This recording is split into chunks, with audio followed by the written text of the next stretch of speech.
This is Casey Joe Collins, and you're listening to Rock Paper Podcast. Rock Paper Podcast. Scissors beat paper, paper covers rock.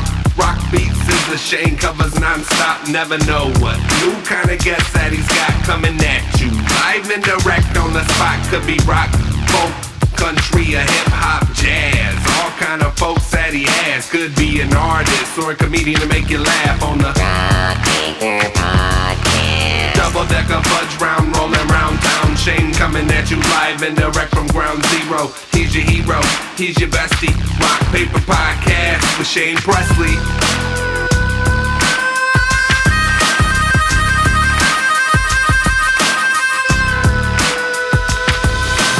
Rock Paper Podcast. Hey everybody, Shane Presley here, Rock Paper Podcast, coming to you from St. Louis, Missouri, hanging out on Zoom with Casey Joe Collins. Welcome to the show, man. Hey, thanks for having me. We've been trying this for a minute, right? Yeah. I'd like to, I guess, start with saying thanks to mutual friend Adam Gaffney. I think he was the first to kind of help connect some of the dots. Yep. And yeah, we've been trying to make this work, and finally, the stars aligned. Yep. Here we go. Just took a pandemic. That was it. Yeah, right. That's what we just needed that. Sure. Well, I think we were going to do it in town. I think, and then of course, there was some kind of global pandemic happened and shut everything down, and it didn't happen. So now we're here on Zoom making it work, but which is always cool. Like I'm glad that this is an option, and I've been making this work. Sure. I found a way to maintain the quality, to be able to record over Zoom now like this. And it's not quite, it doesn't fully replace just actually getting to meet and hang out in person, but it's still cool. But it's nice to have like these introductions like this for me and you. And then like when you do come to town, we can, just hang out and have a good time. So yeah, absolutely. But I've been fortunate enough to like link up with a couple of, cool people around, just since a lot of artists are stuck at home, with nothing going on. So yeah, we're starving for attention. We'll take it. Yeah. But so where is home for you at right now? Where are you currently located? I'm sitting in Des Moines, Iowa. All right. It's a pretty lovely place that I've grown to love quite a bit over the last decade or so. So right on. Yeah. And where was that always been home, or are you? No, I'm an Ozarks boy. I grew up about 15 minutes from Arkansas, down in Southwest Missouri, and so, but I've been up here since 2010, and it's a very different world than where I grew up, and there's positives and negatives to both, but I'm happy to be here. Yeah, we spend a lot of time in the Ozarks. Obviously, it's maybe an hour and a half drive or so from where I live and grew up and everything. But we had property for a long time in the Ozarks. We never really I think Dad always had a dream of like building it up and having a lake house down there, kind of thing. And sure. And we had the lake, like a whatever piece of land, and then he had like a retaining wall, and we eventually ended up like he just built like a deck on it, and we like would set up the tent like on the deck, kind of thing. And we had the dock for the boat, and that's really all we needed. Like, but it was like it would have been cool to have, develop it up into more of a lake property and stuff. But, we made do for what we had, and we had a lot of good times down there. It's a gorgeous area. It's a beautiful place with some really cool music floating around those hills too. There's a lot you can find down there. Yeah, man. So we every now and then we'll still run down there. All that stuff. Like I like the lake's cool and all, but like even just like around, like you're saying, like going through like some like the state parks and everything else. And like there's just like a lot of really pretty land around there, and like I like all the Tonka's got like all the castle ruins and stuff like that. And there's some really cool places down there. Yeah.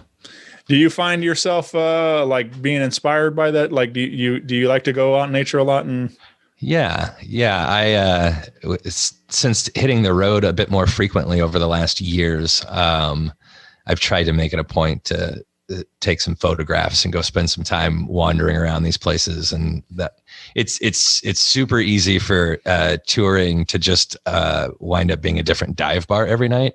And you're driving past all this really cool stuff that it's, I don't know, I've tried to make it a priority to stop and get out in that. But I think also since moving up here, Des Moines is a bit more flat than the Ozarks. Yeah. And so it's a bit of an adjustment. I think I've done a lot of processing and dwelling kind of on how the topographical features kind of influenced my life, if that makes sense. And how we kind of become part of what our environment is.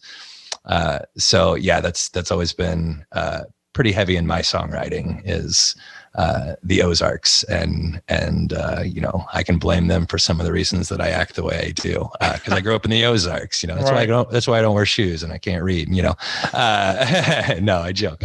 But yeah, man. Yeah, we. I think it was my. I guess the last time I was down that way was my brother's bachelor party. We rented a whatever condo or whatever for the weekend, a bunch of guys, and it was a fun time, man. We just kind of bar hopped, which was like, it was kind of crazy because like obviously I got these friends in St. Louis music now. Sure. A lot of them playing cover bands on the weekends and things too. So like we go down to the lake, and then I end up running into all my St. Louis friends down to the lake playing in bars and stuff. So it was like I had no idea. I didn't look at the calendar at all, but they were Sure. all. We went to like three different bars, and I ran into 3 different bands I knew. So it was just like. Sure. That's fun. It's just funny that we drive all the way down here and then we run into each other and stuff. So sure. When I moved to Iowa, folks like to, they like to make this joke, which is actually in Missouri, an Arkansas joke. And I'm assuming an Arkansas, Louisiana joke, but it's something about it's a negative comment about Missouri. But then everyone would tell me about all their vacations in Missouri. And I'm like, okay, so you're knocking the fact that I'm from this state, but then you like willingly go there for weeks at a time. All right. That doesn't make sense. Why? Sure. I don't get it. But then I feel sorry for Louisiana, who has got nothing. They got no one to make fun of. They're just like, yeah, sorry guys, that's us. Yeah. Well, I think we're all kind of guilty of that. Everybody rips on the Florida man and everything else. Sure. Everybody loves going to Florida, get to the beach. Right. And everything, so. Right. You knock it until you get the flight there, and then this is the best place ever. Yeah. But obviously you can't deny there's so many Florida man headlines and everything else. I feel like they do a good job of setting themselves up for some of those jokes. What are you going to It's low hanging fruit. You got to swing at it, right? Yeah. So when does music kind of enter your life? Is that it was pretty young when you started writing these songs and things, or? It wasn't until high school that I started poking around at songwriting. I've got a bunch of my souvenirs from childhood, and I found a couple of my like young authors awards that I got for little books that I wrote in like 1st and 2nd grade. All right. One of them is about a tooth fairy that's apparently the most terrifying creature ever. I was like looking back at it, I'm like, what was I going through at that moment? That's what the tooth fairy looked like to me. It was terrifying, apparently. That's some of the writing, but I grew up in church, and so Southern gospel music was a big part of my growing up experience. Mm-hmm. And grandma was the first reason that I picked up a guitar, because she had one sitting in the corner. And one day I was about 13 and I said, "Hey, how do you do that?" And she showed me how to play Amazing Grace. There you go. I took those 3 chords and learned most of the punk rock songs that existed, and took off in bands playing punk rock shows. So it was always there, but the form was always kind of changing until I could, get old enough to figure out who I was a bit more and what mm-hmm. music was to me, I think. But I've always been drawn to music, and always I can remember listening to very specific Southern gospel trios on vacation in my headphones. And I just remember being like, I feel something when I listen to music, and I like that. And I've just always been kind of captured by it, I think. Yeah, man. But it wasn't until I was 13 that I got to start to actually mess with it and try to create it myself. But that was definitely rad. Yeah. So do you recall what your first CD or was that you bought with your own money that was something you picked up beside, or was that gospel the stuff that you were picking out? When I was growing up, I wasn't really allowed to pick my music. It was kind of picked for me. So my first recollection of buying a CD that eventually one of my parents was like, I don't know about this music. Yeah. Was MXPX's The Ever Passing Moment. All right. And the song Responsibility was on that. And I don't remember where I had heard that song, but I was like, I need this CD. And I got away with it because they were still a Christian band. And so I got to sneak that in. I got the punk rock and got away with it. So that was the first one that was mine. How about yours? There you go. I do. I mean, obviously, I loved a lot of the music my parents listened to. They were big on blues and Southern rock, and a lot of ZZ Top and Skynyrd and Allman Brothers and that kind of stuff. And sure. But I do remember, like a Christmas, I got like an Aerosmith Greatest Hits and a Pearl Jam Vitology. So sure. I remember those were, but I think like I do recall one of the early memories, like I remember going, again, like maybe 12 or something, probably way too young to probably be buying it on my own. But I remember going to like this flea market, and I had a couple of bucks my dad gave me, and I remember hearing it in my cousin's car, but it was Easy straight off the motherfucking streets. And something about that record, I enjoyed, and like it sounded good, and sure. So, but I was just like thinking, like I laugh about it now because I'm like, man, I can't believe, like it's just funny to think that some guy sold some kid this record and stuff that like, but right. That would have killed my grandmother. Yeah. Right. There's no way around that. Punk rock was the way to ease into that. I think she would have been, really thrown off if we had swapped, the firsts. Yeah. We, I don't know. My parents, they were pretty, relaxed as far as, they were, products of the 70s, they were sure. Kind of hippie kids. And, so like, things were by time, like as long as I wasn't doing anything super bad, like everything was pretty cool, but like, I didn't really get censored on a lot of my music or anything like that. And sure. But like saying the punk stuff, like there was like a stuff like where I was listening to some of these things, but then like, there was a whole world of stuff but I do recall, going to my buddy Josh's house, again, probably 6th or 7th grade, and hanging out, and his older brother introduced me to like, some of that kind of like, of course, like Blink-182 and Phoenix TX, and right. Some of that whole like kind of wave of punk rock and stuff, and like, sure. And I was just like, man, this stuff's fun too. Like I never really got into that just because never really had anybody introducing me to it. And sure. Isn't it funny? Like, that I can look back and point out people that I would like call my music mentors, people that hand me burnt CDs, and they'd taken the time to write like who these names of these artists were. And then when you would find that song, you're like, oh, I got to stop the CD and see who that was, 'cause I really liked that song. Yeah. That was, I grew up outside of a tiny town. And so finding music was really difficult. And so like even finding mainstream, what music snobs would say is like mainstream punk rock. I'm like, yeah, okay, so it wasn't hard for you to find that because everyone had it. People didn't know what the hell I was talking about. Right. When I was like, hey, Rancid is a band I would like to listen to. And they're like, why would you want to ever do anything like that? That sounds terrible. I'm like, you don't get it. I understand that, but I would like to listen to Rancid. And they're like, that sounds awful. Yeah. So yeah. Now any kid can just pull up Spotify and listen to whatever, man. Like, but isn't it wild? Yeah, it's come a long way from like now. You had to actually go to your record stores and everything else trying to find things. And I remember sampling in music stores. Like they would have the test CDs you could go listen to, which is funny to think of at the in the midst of a pandemic of like, let's all share headphones. Like what a thing we're never going to do again.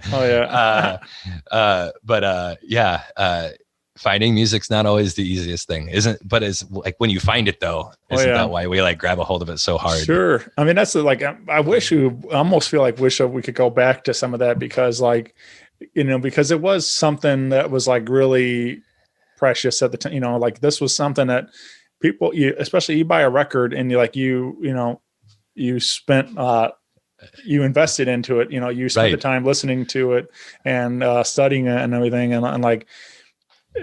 but now it's like music has just become so disposable. It's just like nobody takes the time to deep dive into a record that's a singles are hot for a week and gone, and it's like right. I remember that, like taking my lawn mowing money to the music store and buying my own, 1 or 2 CDs with my $20, depending on the popularity of the record.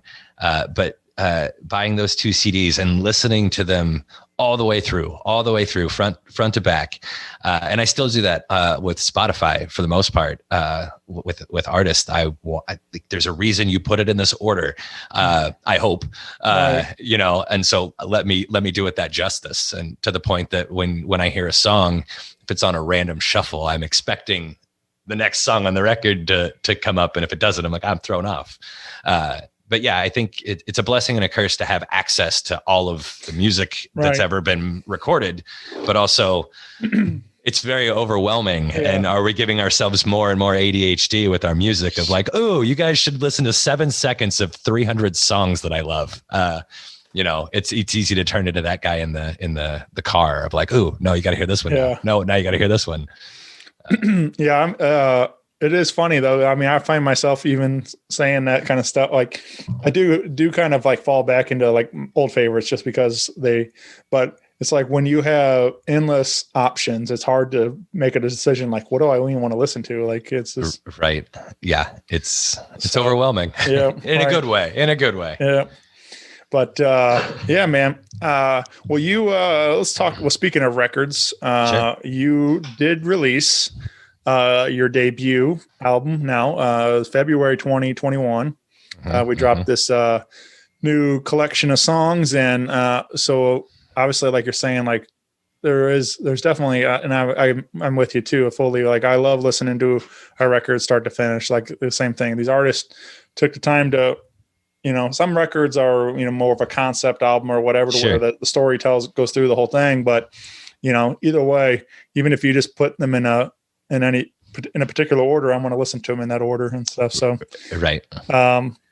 But this was, and again, like doing this show, it's like always super fun for me to like discover an artist. And, like I said, we kind of were introduced from a mutual friend, and I didn't really know what to expect from your music. Just like it could be anything really. Sure. Like I had a sort of an idea that you're definitely a songwriter, but like, and somewhere in that kind of vein, but that's a pretty broad, right.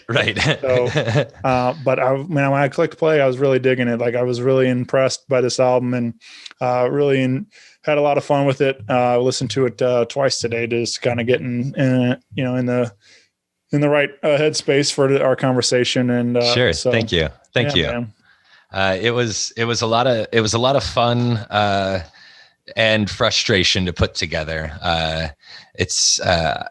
I kind of feel like it's my pandemic souvenir, because a lot of these songs were written and finished before we even thought about a pandemic happening, but they still felt like they fit, and they felt like it fit under the album title, and yeah, it was my. I don't know, my like, okay, I still accomplished something in the 2020 breadth, right? Right. So that was my stick it to 2020. It was like, I'm still going to put out this record, because we recorded I believe we finished it all for the most part in 2020. And then it was, process getting everything finished, because when you try to do anything in a pandemic, it's tricky and complicated. Yeah. So, I Promise to Be Brave is the name of the record, available now digitally everywhere, and kcjoecollins.com. Of course, get plugged in on Facebook and Instagram and all the socials and whatnot. And but we're gonna give you a little sneak peek at some of this. And I picked a song, "Burnt Out Cigarettes." This was a particular favorite of mine.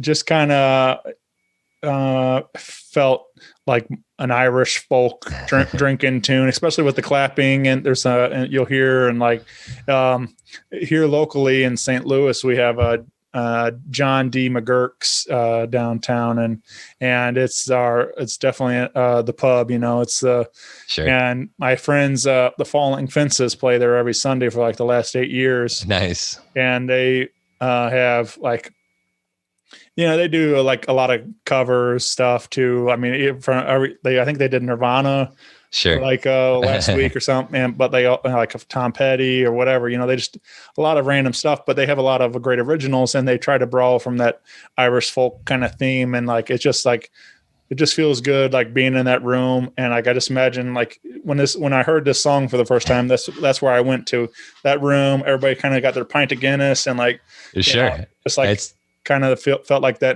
in that vein. It's one of my favorite compliments I think I've ever received. I appreciate that. That's cool. I like that. Yeah. Those are my favorite kinds of places to play. I like places where I feel like I'm just the guy with the guitar that could be any of the guys at the bar. Like, right. That's fun for me. I like that.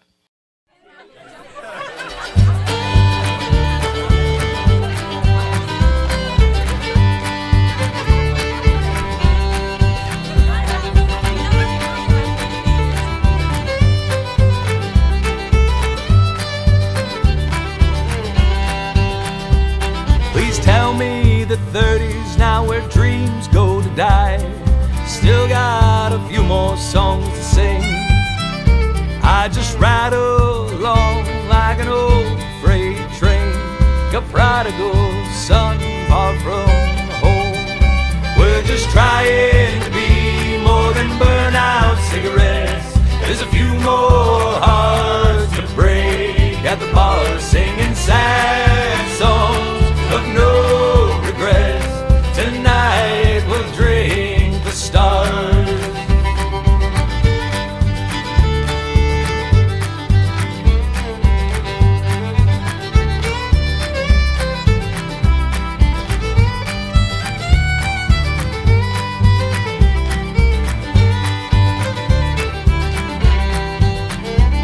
When all the doubts can't shut their mouths and the road never seems to end, I just sing along to an old punk rock song with friends whose names I don't know.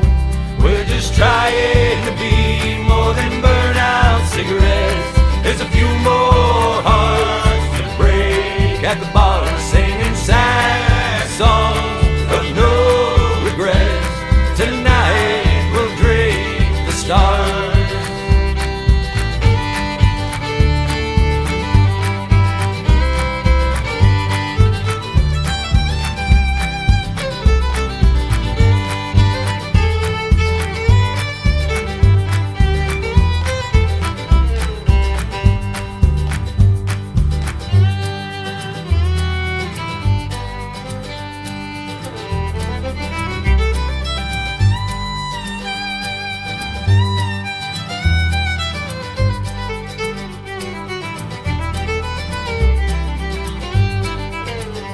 In our youth we wanted to be astronauts.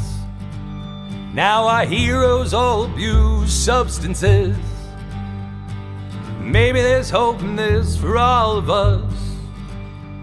We can find a means to make our way. We're just trying to be more than burn out cigarettes. There's a few more hearts to break at the bar, singing sad songs of no regrets. Tonight we'll drink the stars. Tonight we'll drink the stars. I said tonight we'll drink the stars.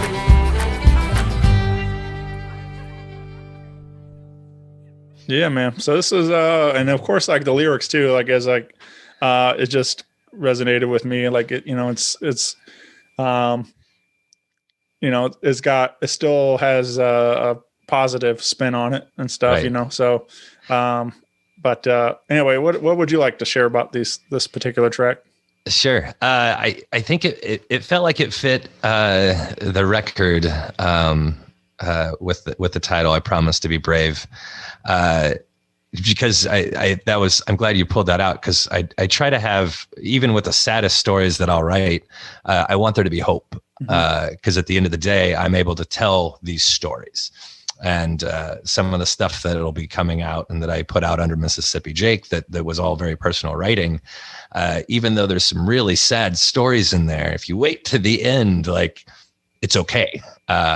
We can talk about facts as they are, but it's what you do with those things, right? And so my goal was to be able to positively process a lot of that stuff.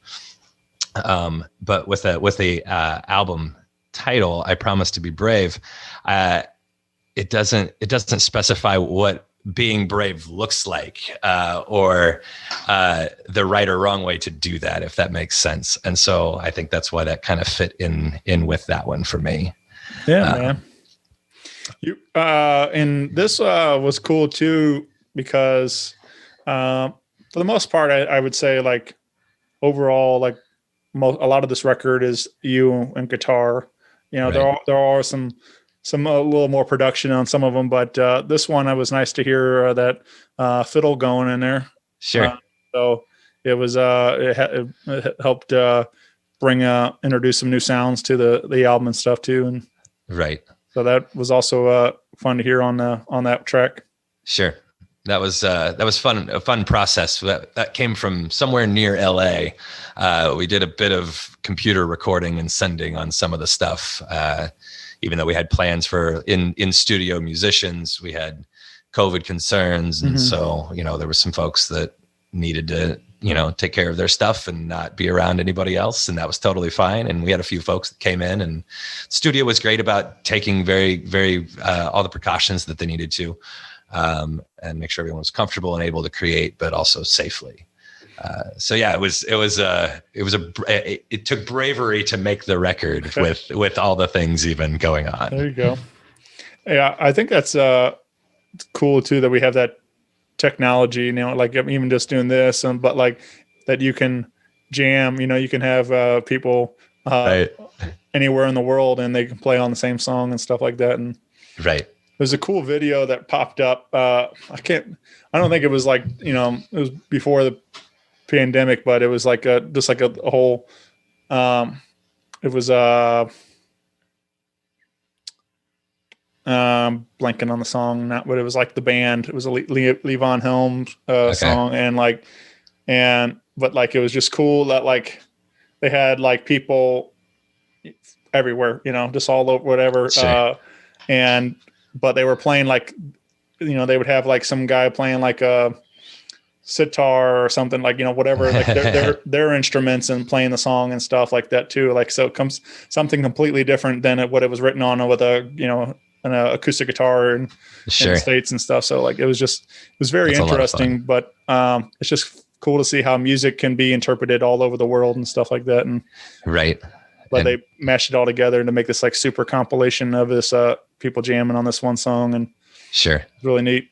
Well, and this last year, as crazy as it's been, you know, it pushes people to figure out ways to continue to be creative, and so that's been inspiring to watch. You know, friends figure out how to do the thing they do, and even watching people start businesses in the middle of a pandemic. Yeah. I'm like, all right, okay, could take some hints from you maybe on how to be brave. Maybe we'll see how this goes. Like, maybe this was a bad idea, but watching people, everyone struggled, but also there were a bunch of people that pushed forward and tried to figure out innovative ways to work around things. And so that's been probably watching that helped me make the record. I'm like, okay, I can do this. Other people can do things. Got to keep doing it. That's, you know, got to get a win somewhere. Yeah, man. Yeah.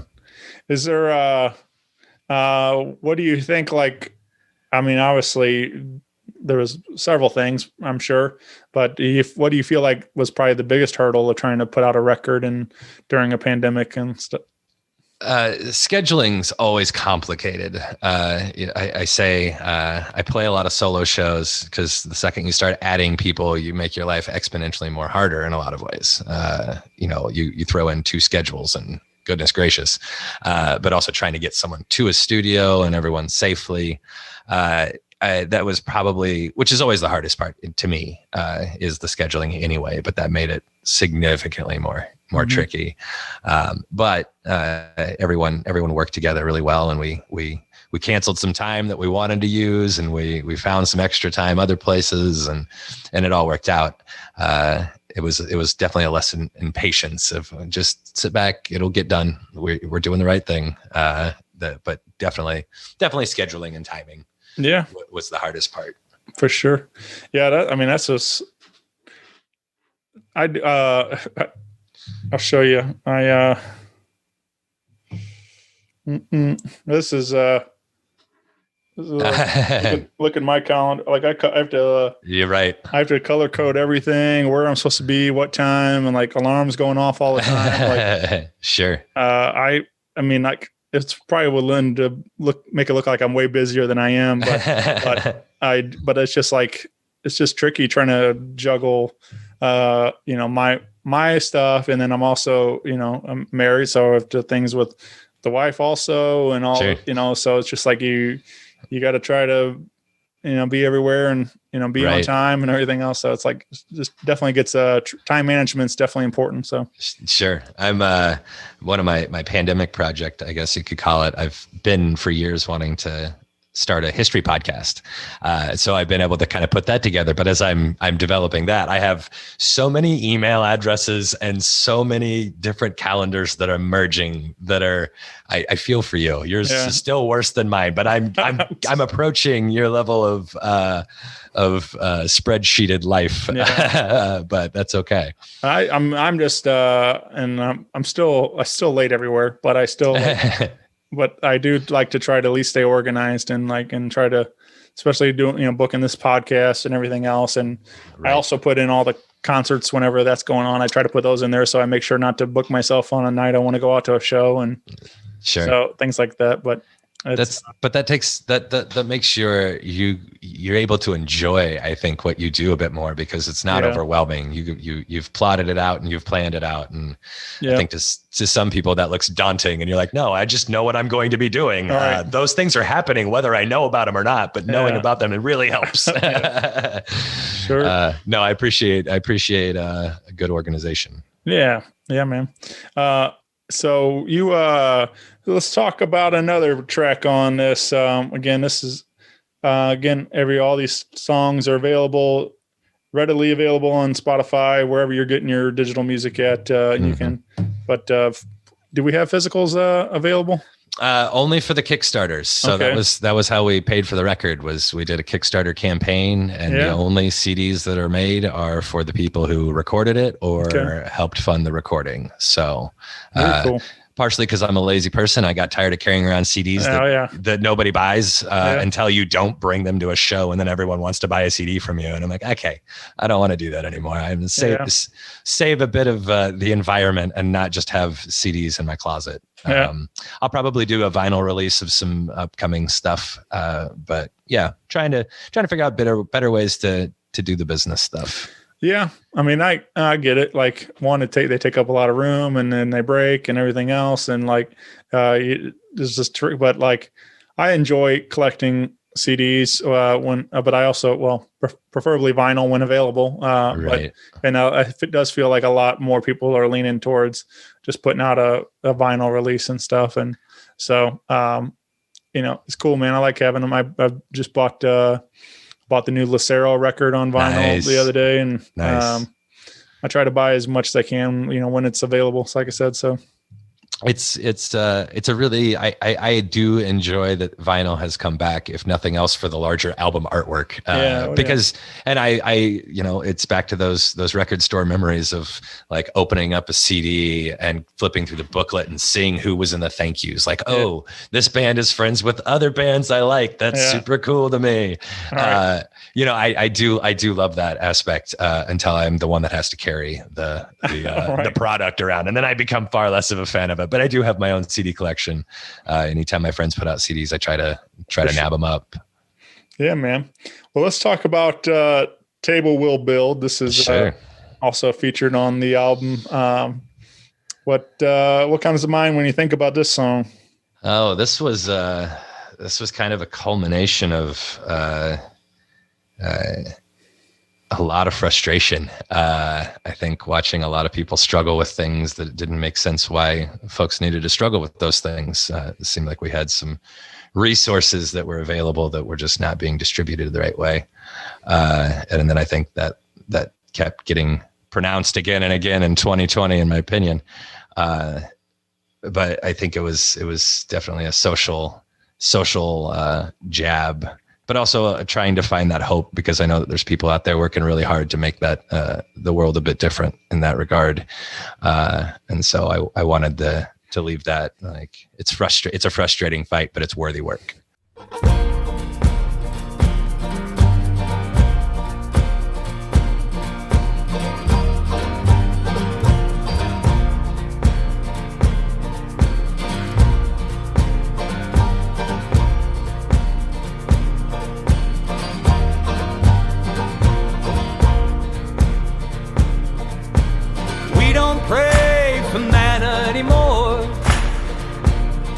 And believe all the stories you told us before. Our blood and our sweat we have spilled. There'll be enough seats at the table we'll build. May our labor make more than dollars and cents to pay for our debts and our slumlords' rents. Leave for our children more than sinking ships. Prayers sang from our parents' lips.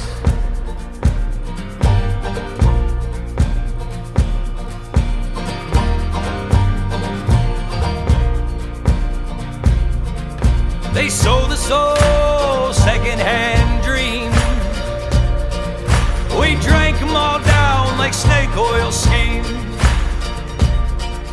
They say it's not symptomatic of the time, but they painted the proof in the chalk outline. Our voices are loud and they're screaming for truth, more than just pledges we said in our youth. Sing in your chorus and stand in your line. Roll back the tear gas every time.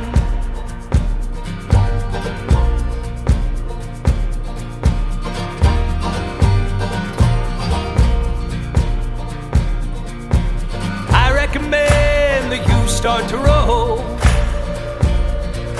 or get out of our goddamn way. We're all so sick and tired of being told we got nothing to say. And we're still standing in Haymarket Square. Injustice still hangs in the air. You're invited to the party, they'll open their doors, work in their factories and die in their wars.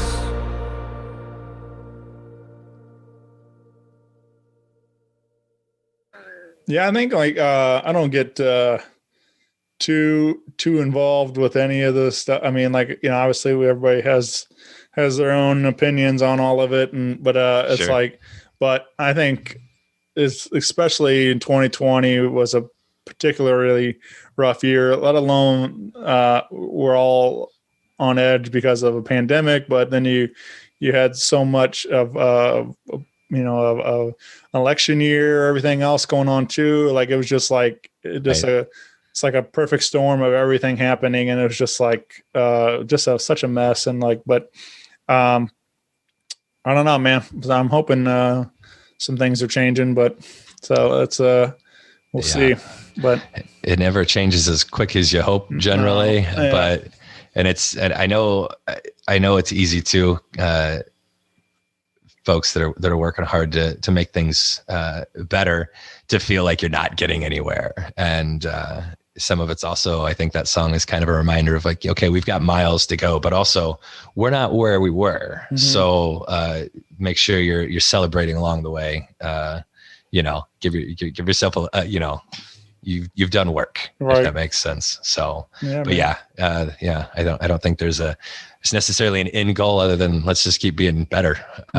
And so I think that's kind of the point of that song to me is let's do that. yeah, man. You mentioned my buddy Adam. I guess how did you guys meet on the road somewhere? We met online.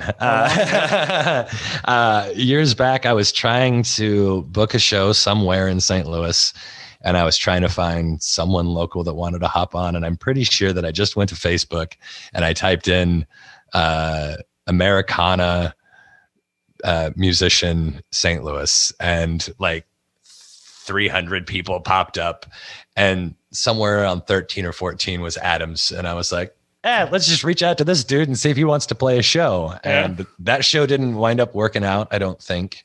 But we started chatting online, and then he had a connection to some shows in Des Moines. And so he found himself up here a few times. And so he would crash with me up here, and he helped me get some shows in St. Louis. And that's how we took off. But I do like to tell people that I met Adam Gaffney online. Yeah. He was telling me a little something about you guys were hanging out one night and end up watching Newsies. Of course he did. Of course he did. Yeah.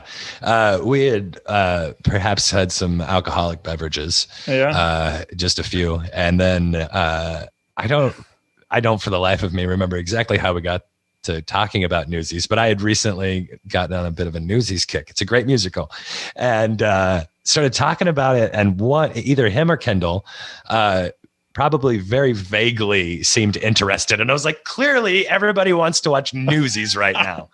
And so after more time than I want to admit, the alcohol had simmered a bit in my mind, and I realized that I had forced these people to just watch a musical after we closed the bar. And I'm like, okay, guys, we don't have to keep watching this. Like three dudes do. Just watching musicals. I still very much believe that both of them enjoyed it more than they will admit. Yeah. And I am glad to admit how much I enjoyed watching Newsies with them. Yeah. That Kendall, he's a lot of fun too.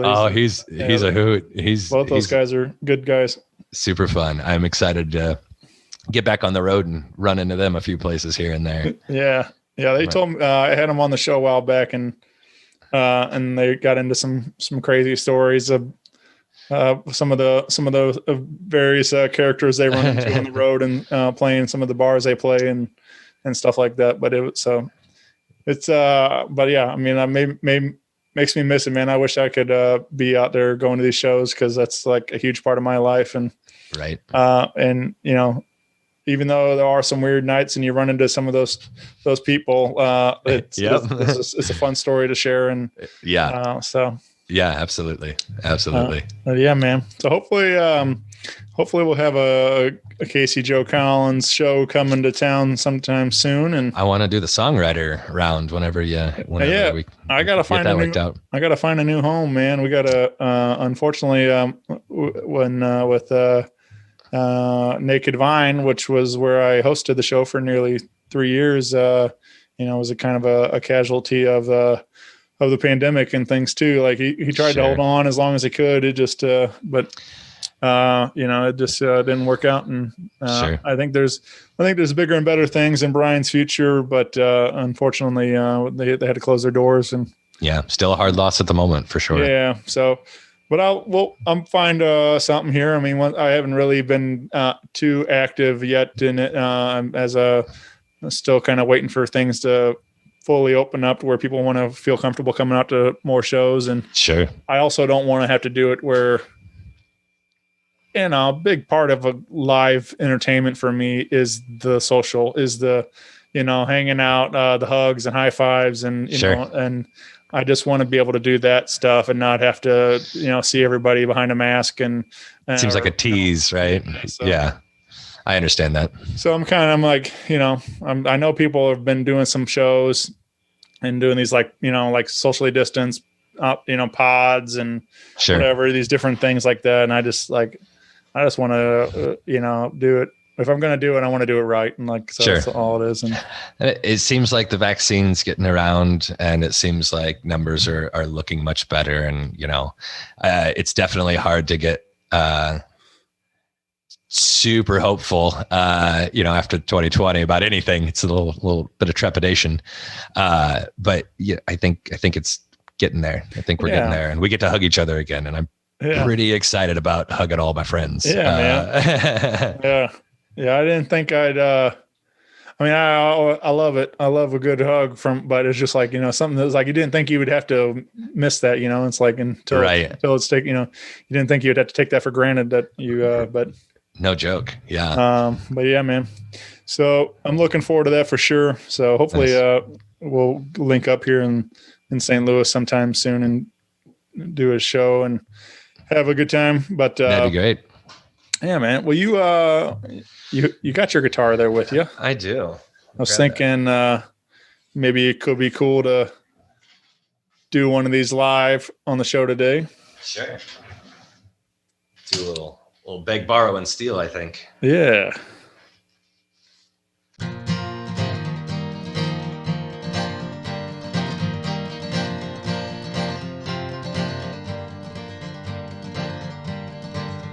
My bones had grown restless, for I was 17. So I left that town like I was methamphetamine.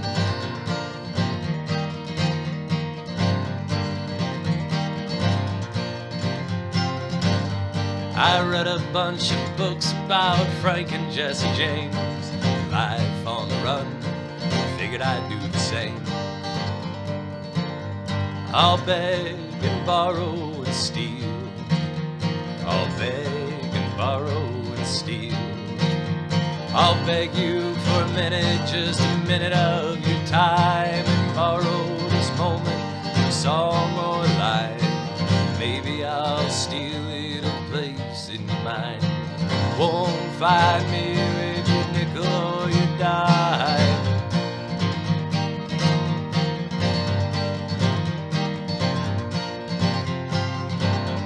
I knew before the call came that you'd overdosed.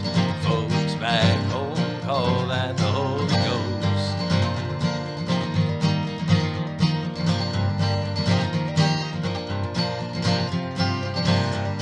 You found your escape and you found it chemically.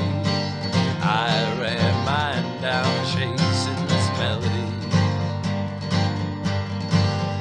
I'll beg and borrow and steal, I'll beg and borrow and steal.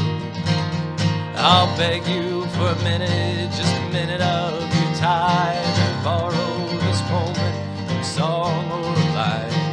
Maybe I'll steal it a place in your mind. Won't find me with your nickel or your dime.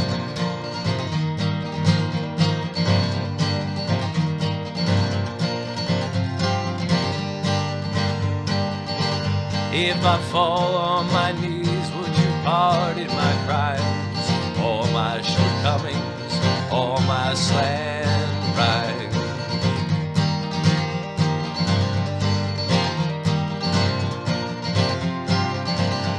I've broken all my teeth, chewing on this guilt, living alone in the house that it built. I'll beg and borrow and steal, I'll beg and borrow and steal. I'll beg you for a minute, just a minute of your time, borrow this moment for a song or a line. Maybe I'll steal it a place in your mind. Won't find me with your nickel or your dime.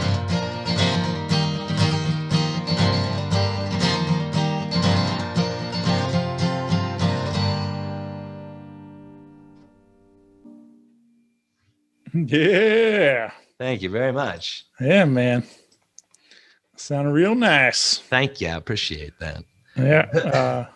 So again, check out a copy of Casey Joe Collins' and then wherever you find that EP, wherever you're getting your digital music at today, is an EP? Is that what we're calling it? I think it's, yeah, I think technically 7 songs is an LP. If you want it to be, I don't care what you call Right. it. I don't care what we call things. You know how I work. Like whatever. It's a collection of songs. There you go. Yeah. I just didn't know if there was a defined line, but like where what makes it an EP or an LP, but yeah, yeah. I'm not, I don't pay attention to the Sure. rules enough. Yeah. Yeah, man. You you in the song you were saying reading books about Frank and Jesse James, and you said something about wanting maybe do a history podcast, and yeah. So I'm guessing you're a fan, huh? I am. I'm a history fan. Yeah. I got to study guerrilla warfare in Missouri during the Civil War when I was a master's student at Iowa State, and I grew up with, Jesse James was they rode with some of my family members, and there's Jesse James hideout caves all over the Ozarks. Like that's part of our lore. Yeah. But then I was like, okay, let's figure out who this actual person was. And it led me into guerrilla warfare and the Civil War. And so, that's, I'm a bit of a history nerd. Yeah. That's been my first known love before music was studying history. Yeah. You so what's you think you'll do that podcast or?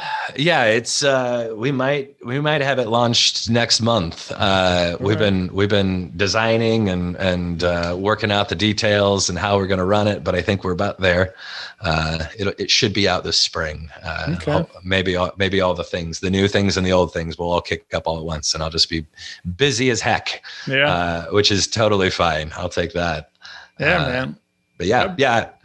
It's a lot of fun. Like, I mean, obviously, yours is, I'm sure, will be much different than this, but like, I have a lot of fun just doing the show, getting to meet all kinds of people and share stories and songs and stuff. But, the same thing with, even if it's about history and thing, I'm sure you're going to learn all sorts of different stuff that, and that's what keeps me doing it. Like I'm a fan of music and I love discovering new music. So I keep digging and trying to just find new stuff. So right. You as a history buff, you think you probably know quite a bit, but then once you get going, you're probably gonna be like, man, I had no idea about this story or whatever.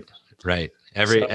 I learned in grad school that every answer that I thought that I was going to answer just had 7 more questions. Yeah.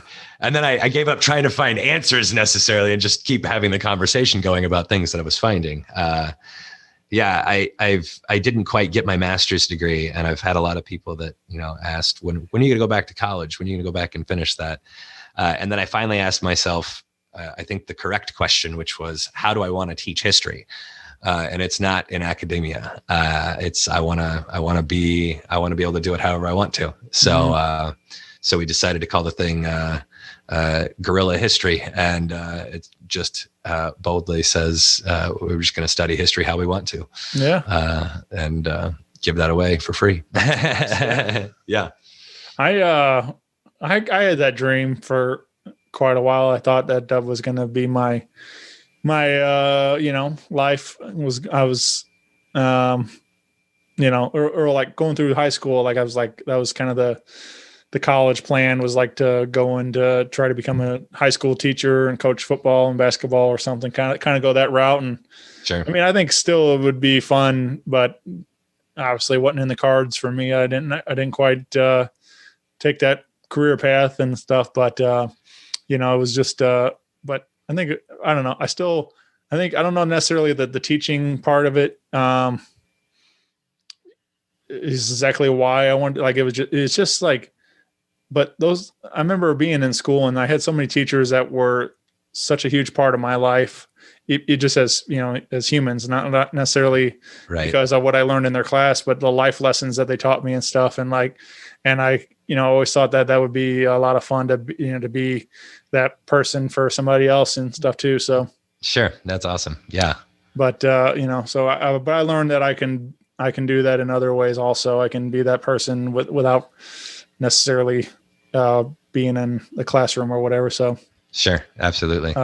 So, but yeah, I don't know. I'm still trying to figure out what I want to be when I grow up. So, Hey, me too. If we're being honest about Yeah. it, me too. yeah, but one day we'll figure it out. Yeah, maybe, Yeah, or not, yeah. or not. Yeah. We'll just be Peter Pan for the rest of ever. Hey, why not, Why man? not? You seem to be doing all right.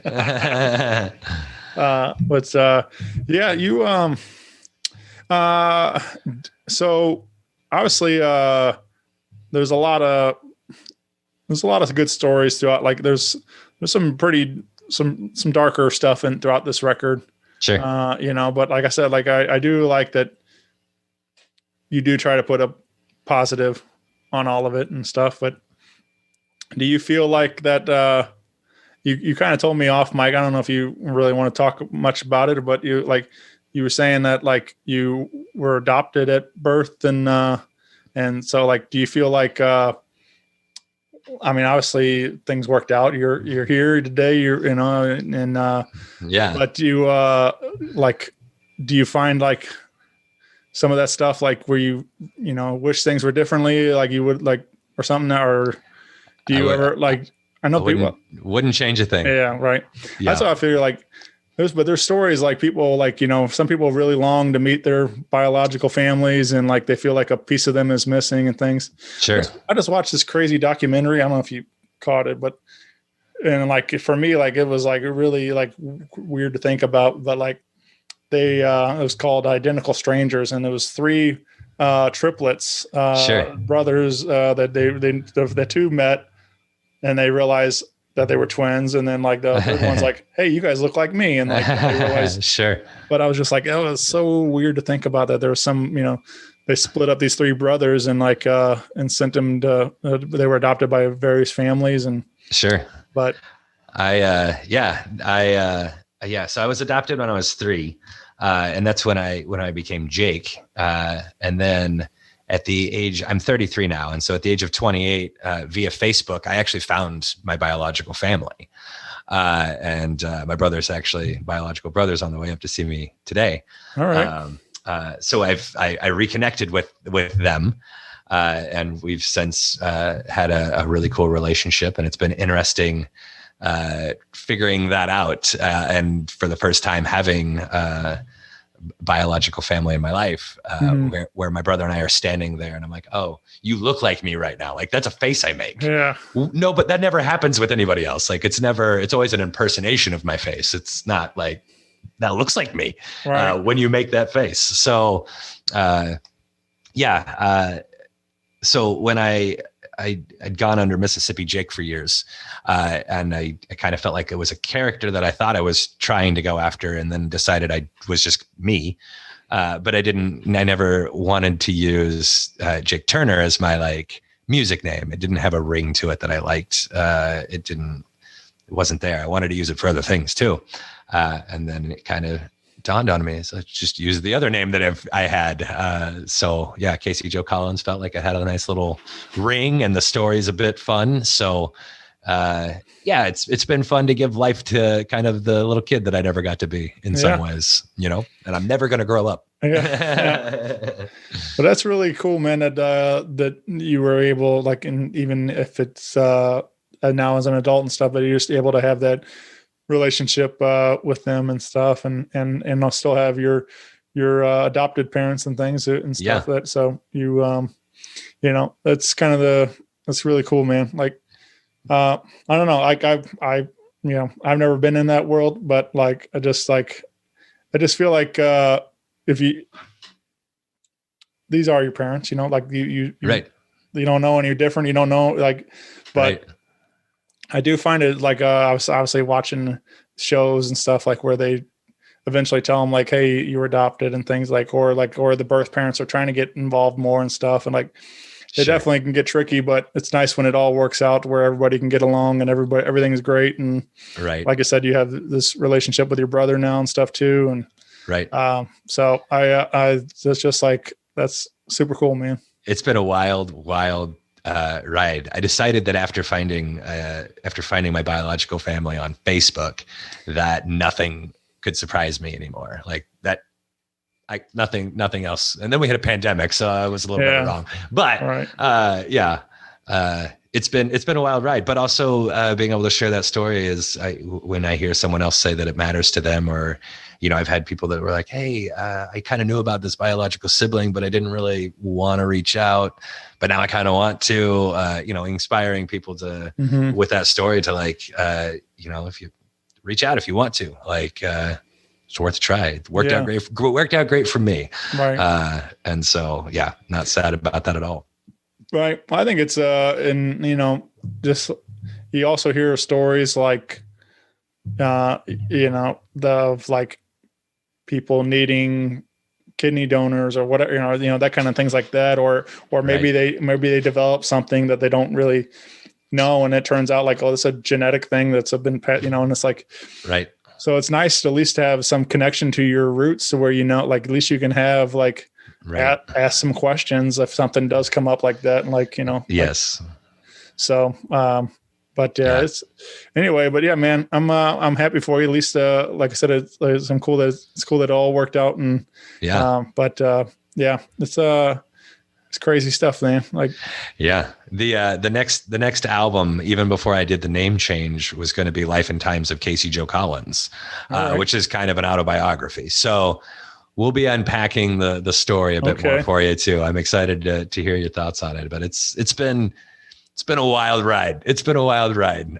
But I wouldn't change any of it at all. Yeah. Yeah. I'm excited, man. I'm excited to hear some new tunes. Obviously these are all new, but I that's me as a fan. Like if once I get going, it's like, even if, I often joke, like you could put out like a double album or whatever, and I'd still be like, all right, when's the next one? It's like, that's just how I am. I love, keep going, listening to more music. So sure. Yeah. I like that too, like your style, and just like the way you were able to do the storytelling into the songs and stuff like that you write, you can tell a story in 3 minutes or whatever, it's like that kind of thing. So, so I think that would be fun to kind of tap into some of those and share and continue to share your story, of maybe help if, inspire others or whatever else, or like you're saying. So, right. Absolutely. That's what it's all about. Yeah. I like, there's a lot of things, like I just feel like if I can make that difference in one person's day or life or whatever, like, it's all worth it then. So absolutely. Yeah, man.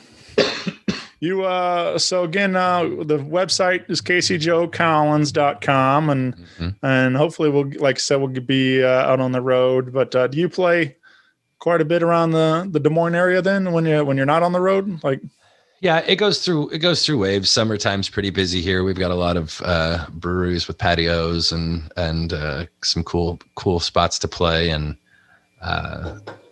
then I go through phases where I spend a bit more time on the road. And when I'm home, I try to work on new tunes instead of playing every night of the week possible.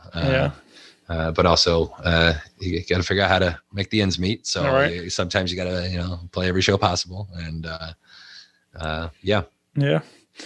I got a couple questions I've been having fun asking everybody. And what about a dream dinner? Like this kind of came up on Stern's show the other night. I was listening, and he had Dave Grohl and Foo Fighters on, and Dave was talking about going to a dinner at Paul McCartney's house and hanging out with Paul, and Taylor Swift was also there. And like, I was just like, man, what a party that would have been, like, just a, sure. But what if you had to past or present, you could invite some people over and hang out for the night for dinner and stuff or whatever. Who would you like to include in that conversation? I think I would invite Tom Waits to a Chinese food buffet. Yeah. There you go. Can we do that? Is that okay? I'll allow it. Yeah. It would be like a super high quality buffet. Let's be we don't want to feed Tom Waits, garbage, Chinese food. I think anywhere with Tom Waits. I don't actually care what the setting is. I would just love to sit and listen to that human talk. Yeah. I don't care. Just start talking.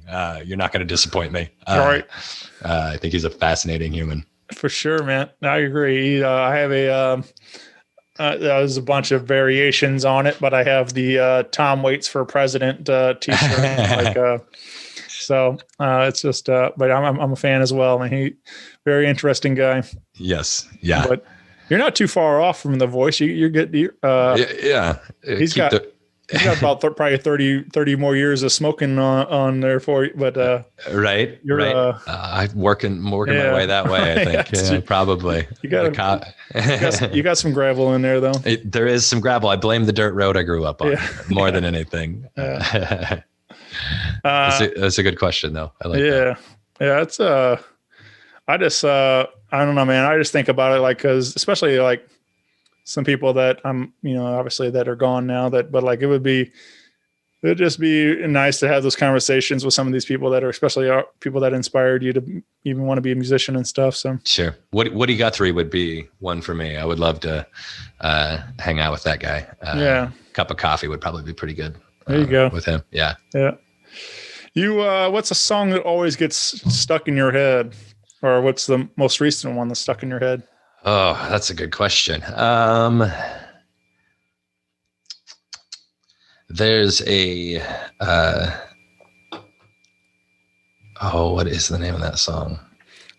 There's a song by a band called Gaslight Anthem. And the song's called Here's Looking at You, Kid. And it's got a pretty catchy, I don't know, it gets stuck in my head pretty frequently. It's one of the few songs I cover too. I enjoy playing that song live. Yeah. And that probably pops into my head more often than maybe any other song. I have a tendency to like, it's not like it'll just be like one line or something and just be on a loop, just like for whatever reason, that particular sentence or whatever is just like stuck on repeat in my brain. And sure. Till I go nuts. Yeah, no, I hear you. All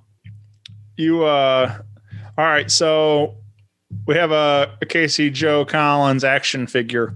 What would be 3 of your accessories? Oh goodness. Goodness. My keys on my belt loop. Yeah. Because I jingle everywhere I go. A pair of work boots, and guitar seems like too much of a cop-out answer, but can I just go with that? A guitar? That's a cop-out, isn't it? I'll accept it. Yeah. Okay. How about a cup of coffee? No, it'd be a cup of coffee. It'd be this cup. There you go. Yeah. Nice, man. I like that. Yeah. You all right. What about when we have a Casey Joe Collins biopic, who would you like to see cast as you in the movie? Oh goodness. I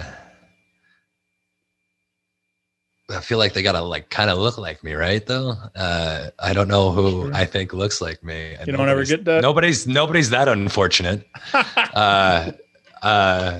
Nobody that's gonna make money off their face. I don't know.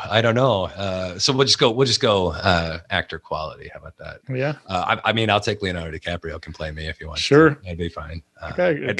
I'm not saying it's warranted. I'm not saying I'm that cool, but it would be it'd be flattering if I will go with that. How about that?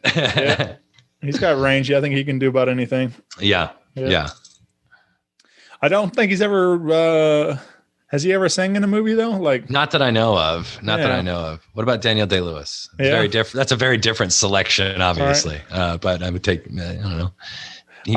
I was surprised by Bradley Cooper singing with that "Star Is Born." Like, I was really impressed by his vocals. I didn't really know what he'd sound like singing, but he sounded great. And like, so some of those guys surprise you with their singing voice. And this is true. Yeah. And some of those folks wind up with a role where they're like, well, I got to learn how to sing now, which is I give anybody props who can just say, well, I'm going to jump in and learn this new thing. Right. I had a friend who decided he wanted to learn Spanish. And so like 6 months after studying Spanish, he moved to a Spanish speaking country. Cause he's like, well, I'm never really going to learn it unless I immerse myself. I'm like, right.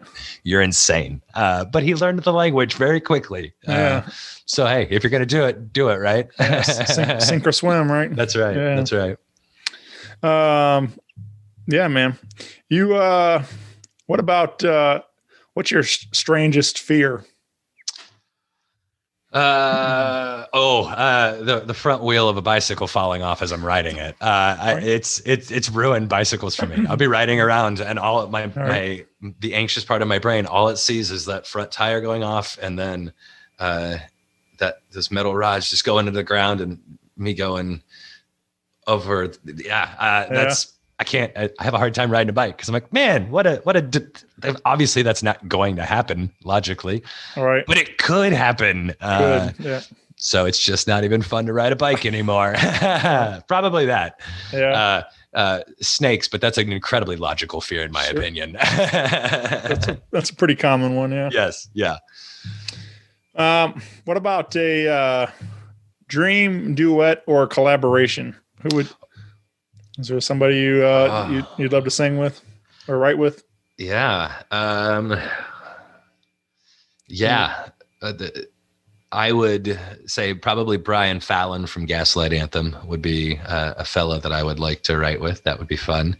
Also, the Turnpike Troubadours would be fun to write with and collaborate with. Yeah, I hope those guys get back together someday. But obviously, it's kind of a bummer that the way things went down the way they did. But right, I don't know. But yeah, they were a fun group to see live, and and I was kind of a part of that. Like as they were really gaining momentum, I got to see them at a small club here in St. Louis off Broadway with about 300 people, and then watched. And then they went to the pageant, the theater, like for 1,000, and then they sold out the pageant, and so. Right. It was fun to kind of watch that journey with them. Sure.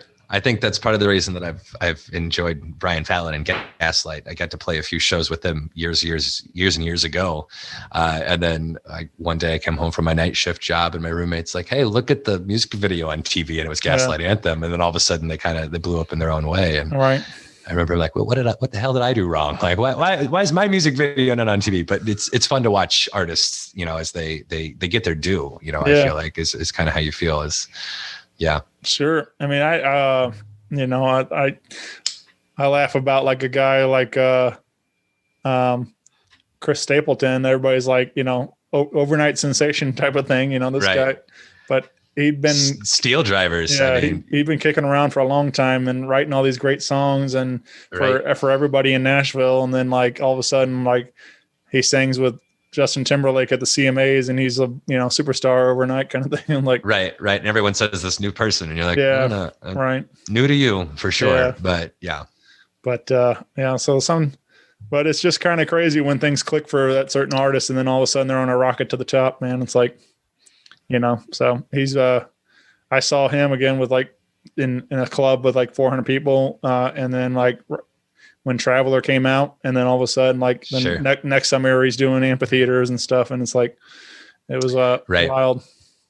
Right. I feel like it wasn't that long ago that like Steel Drivers were playing at like rest areas across the country. Like before they started getting, their due. Yeah. And it's, it's part of it. Right. That's a crazy business for sure, man. It is a crazy business, man. It ain't boring though. It ain't boring usually. Yeah. We mentioned voices, Tom Waits and stuff, but do you do any celebrity impressions? No. I do enough embarrassing stuff. I figured I'd not add that to the repertoire either. Nope. I don't. Yeah, there you go. I thought I'd spare the world from that one. There you go. See, I try to see who would bite on that one. That's just fun to see. Adam Gaffney probably would. Yeah. All right, one more. All right, you get to front the band for one song. What's going to be the band and the song? Like if they pull you up on stage at the concert and they get kind of thing. Man, that's a good question. I feel like Dropkick Murphys would be a lot of fun to be the guy in charge for a minute. That would be fun. I'll go with that. That seems like a blast. What's the song? Oh, that's a good question. We'll go with the Workers song. All right. We'll go to an old classic there. Yeah. Yeah. I was wondering if you might go shipping up to Boston. Like it's obviously it's such a classic. Right. Like crowd go nuts for that one, but Sure. I'd almost as much fun as it would be me or you singing it or whatever, I think I'd rather watch the pros do it, Right. So, right. Yeah. Absolutely. Yeah. Yeah. No, I hear that. But no, it would that would be a fun night for sure, man. Yeah, absolutely. Those guys seem like they can party. I don't doubt that at all. Yeah. I bet they. I did see you ever watch or on Facebook or whatever there's headlines, but it's hard times. Yeah. Yep. And they there was one that said something like Dropkick Murphys are able to pay their rent after their Spotify royalties check for March or something like that. Like, and it just made me like right. It's like obviously everybody's Irish and for St. Patrick's Day. And, right.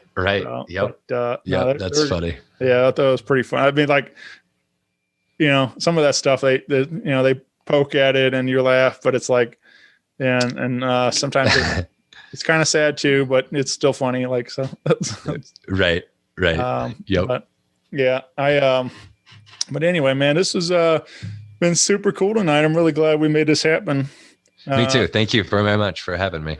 And again, spin the music wherever you can. Tell a friend. Follow along on the socials and everything, and hopefully catch Casey Joe Collins coming to a town near you this summer.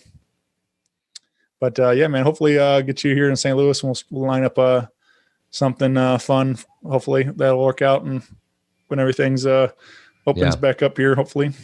Fingers crossed. I keep saying Absolutely. that. I keep kind of like trying to manifest it. It's like so. Yeah, I like that. Yep. Yeah, I like that. But putting that positive energy out there, and hopefully, wishful thinking, kind of thing. So sure. but sure. Yeah, dude. Yeah. Thank you for doing this. Absolutely, appreciate it very much. Yeah, man. All right, I'll see you soon, my friend.